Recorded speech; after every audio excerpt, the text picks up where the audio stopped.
السلام علیکم دوستو، کیسے ہو؟ مجھے امید ہے کہ آپ سب بڑھیا ہوں گے، ٹھیک ہوں گے۔ دوستو، آج کا واقعہ سننے کے بعد شاید آپ کو بھی افسوس ہوگا، شاید آپ کو بھی اپنی زندگی گناہوں میں گزارنے پر بہت ساری ندامت اور شرمندگی محسوس ہوگی اور آپ بھی توبہ کی طرف لوٹیں گے۔ تو آج کا واقعہ کچھ الگ ہے، کچھ ہٹ کر ہے، کچھ عجیب و غریب ہے، تو واقعہ کو پورا سنیں، ویڈیو کو پورا دیکھیے۔ چلیے شروع کرتے ہیں۔ بصرہ میں ایک انتہائی حسین و جمیل عورت رہا کرتی تھی۔ لوگ اسے شعوانہ کے نام سے جانتے تھے۔ ظاہری حسن و جمال کے ساتھ ساتھ اس کی آواز بھی بہت خوبصورت تھی۔ اپنی خوبصورت آواز کی وجہ سے وہ گائیکی اور نوحہ گری میں مشہور تھی۔ بصرہ شہر میں خوشی اور غمی کی کوئی مجلس اس کے بغیر ادھوری تصور کی جاتی تھی۔ یہی وجہ تھی کہ اس کے پاس بہت سا مال و دولت جمع ہو گیا تھا۔ بصرہ شہر میں فسق و فجور کے حوالے سے اس کی مثال دی جاتی تھی۔ اس کا رہن سہن امیرانہ تھا۔ وہ بیش قیمت لباس پہنتی تھی اور گرہ بہا زیورات سے بنی سنورتی رہتی تھی۔ ایک دن وہ اپنی رومی اور ترکی کنیزوں کے ساتھ کہیں جا رہی تھی۔ راستے میں اس کا گزر حضرت صالح العمری علیہ الرحمہ کے گھر کے قریب سے ہوا۔ آپ اللہ عز و جل کے برگزیدہ بندوں میں سے تھے۔ آپ باعمل عالم دین اور عابد و زاہد تھے۔ آپ اپنے گھر میں لوگوں کو وعظ ارشاد فرمایا کرتے تھے۔ آپ کے وعظ کی تاثیر سے لوگوں پر رقت طاری ہو جاتی اور وہ بڑی زور زور سے آہ و بکا شروع کر دیتے اور اللہ عز و جل کے خوف سے ان کی آنکھوں سے آنسوؤں کی جڑیاں لگ جاتی۔ جب شعوانہ نامی وہ عورت وہاں سے گزرنے لگی تو اس نے گھر سے آہ و فغاں کی آوازیں سنی۔ آوازیں سن کر اسے بہت غصہ آیا۔ وہ اپنے کنیزوں سے کہنے لگی، تعجب کی بات ہے کہ یہاں نوحہ کیا جا رہا ہے اور مجھے اس کی خبر تک نہیں دی گئی۔ پھر اس نے ایک خادمہ کو گھر کے حالات معلوم کرنے کے لیے اندر بھیج دیا۔ وہ لونڈی اندر گئی اور اندر کے حالات دیکھ کر اس پر بھی خدا عز و جل کا خوف طاری ہو گیا اور وہ وہی بیٹھ گئی۔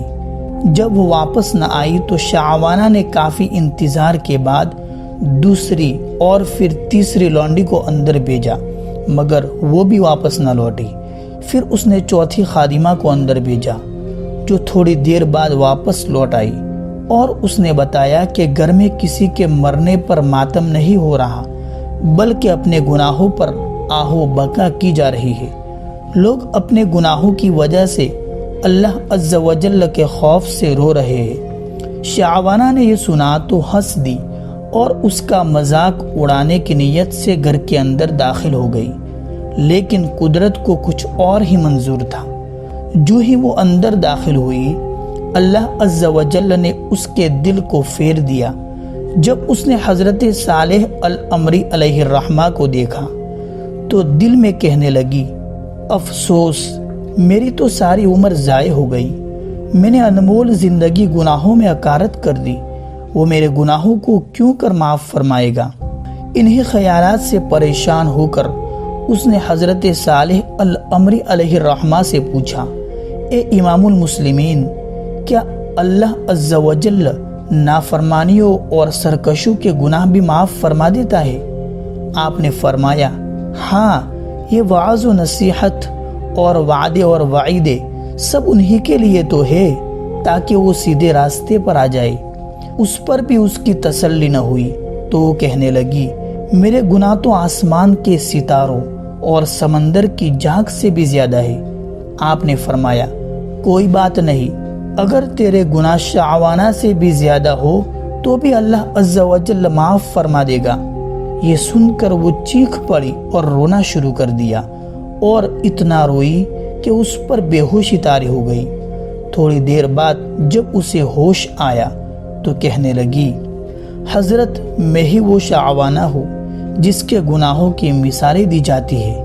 پھر اس نے اپنا قیمتی لباس اور گرہ قدر زیور اتار کر پرانا سا لباس پہن لیا اور گناہوں سے کمایا ہوا سارا مال غربا اور فقیر اور غریب لوگوں میں بانٹ دیا اور اپنے تمام غلام اور خادمائیں بھی آزاد کر دی۔ پھر اپنے گھر میں بند ہو کر بیٹھ گئی۔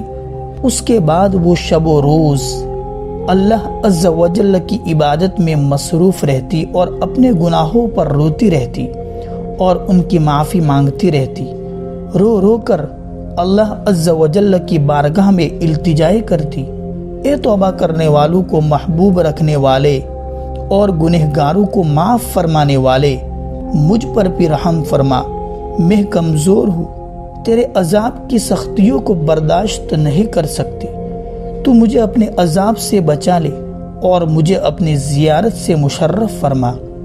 اس نے اسی حالت میں 40 سال زندگی بسر کی اور انتقال کر گئی۔ انا للہ و انا الیہ راجعون۔ اگر آپ کو یہ ویڈیو پسند آیا ہو تو آپ سے جتنا ہو سکے شیئر کریے، سارے لوگوں تک اس کو پھیلا دے۔ السلام علیکم ورحمۃ اللہ وبرکاتہ۔